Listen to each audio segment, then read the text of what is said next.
उत्तर प्रदेश जनपद मुरादाबाद में पवन आरटीआई ने मुरादाबाद विकास प्राधिकरण में फैले भ्रष्टाचार और भ्रष्ट अधिकारियों और कर्मचारियों के विरुद्ध उच्च स्तरीय जांच कर कार्रवाई के लिए कहा।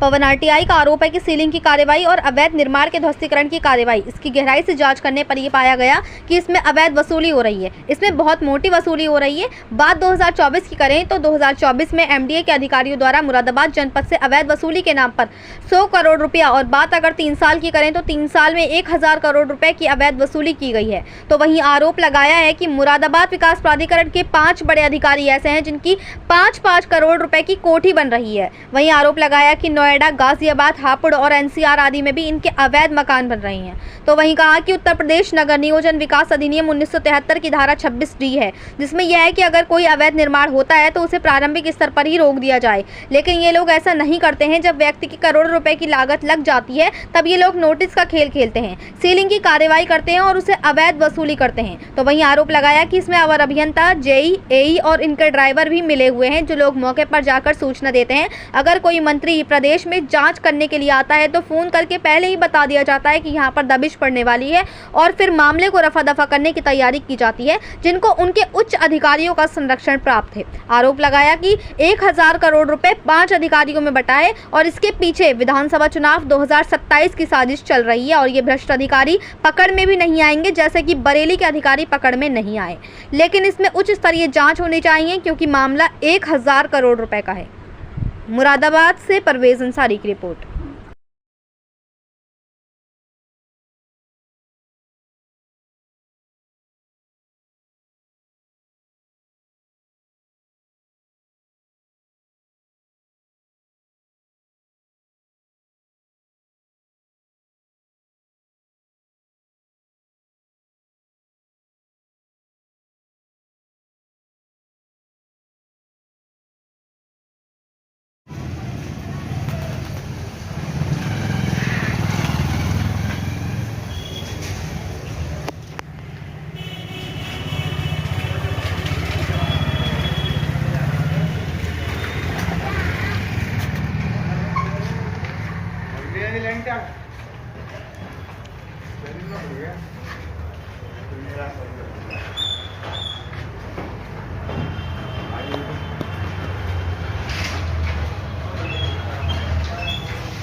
देखिए, मुरादाबाद विकास प्राधिकरण की हम बात करें तो यह अतिक्रमण, सीलिंग की कार्रवाई, अवैध निर्माणों की ध्वस्तीकरण की कार्रवाई, जब हमने बड़ी गहनता से जांच करी, लगातार शिकायतें मिल रही थी, तो हमने बिल्कुल पाया कि इसके नाम पर एक अवैध वसूली हो रही है। और अवैध वसूली कोई छोटी मोटी नहीं है।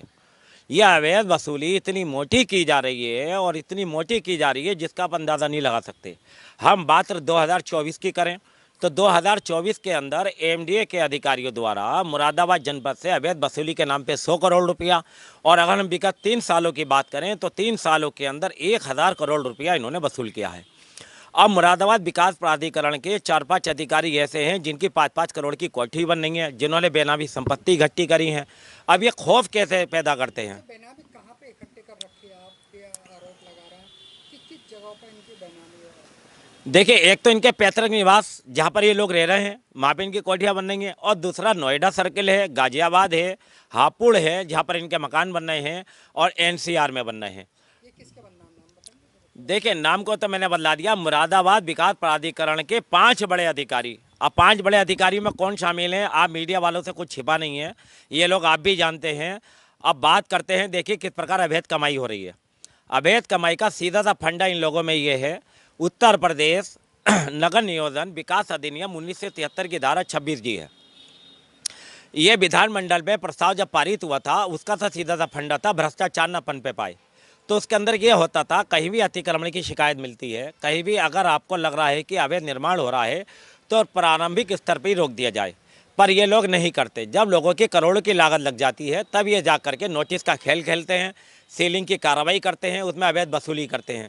और यहाँ तक ही नहीं, अब सीधा सा उदाहरण मैं भी आपको बताता हूँ। 2 महीने पहले ही विकास प्राधिकरण के बराबर जस्ट बराबर में छोटू महाराज सिनेमा हॉल खुला, जिसका उद्घाटन माननीय नगर विधायक जी ने करा। 2 दिन बाद बहुत प्रोपेगेंडा गप्ता है विकास प्राधिकरण द्वारा कि साहब इनका नक्शा पास नहीं है, उसको सील कर देते हैं। अगले दिन सील खुल जाती है। क्या कोई ऐसा विकास प्राधिकरण के पास मंत्र है कि एक ही दिन में 24 घंटे के अंदर नक्शा पास कर ये दे सकते हैं, सारी एनओसी मिल सकती है?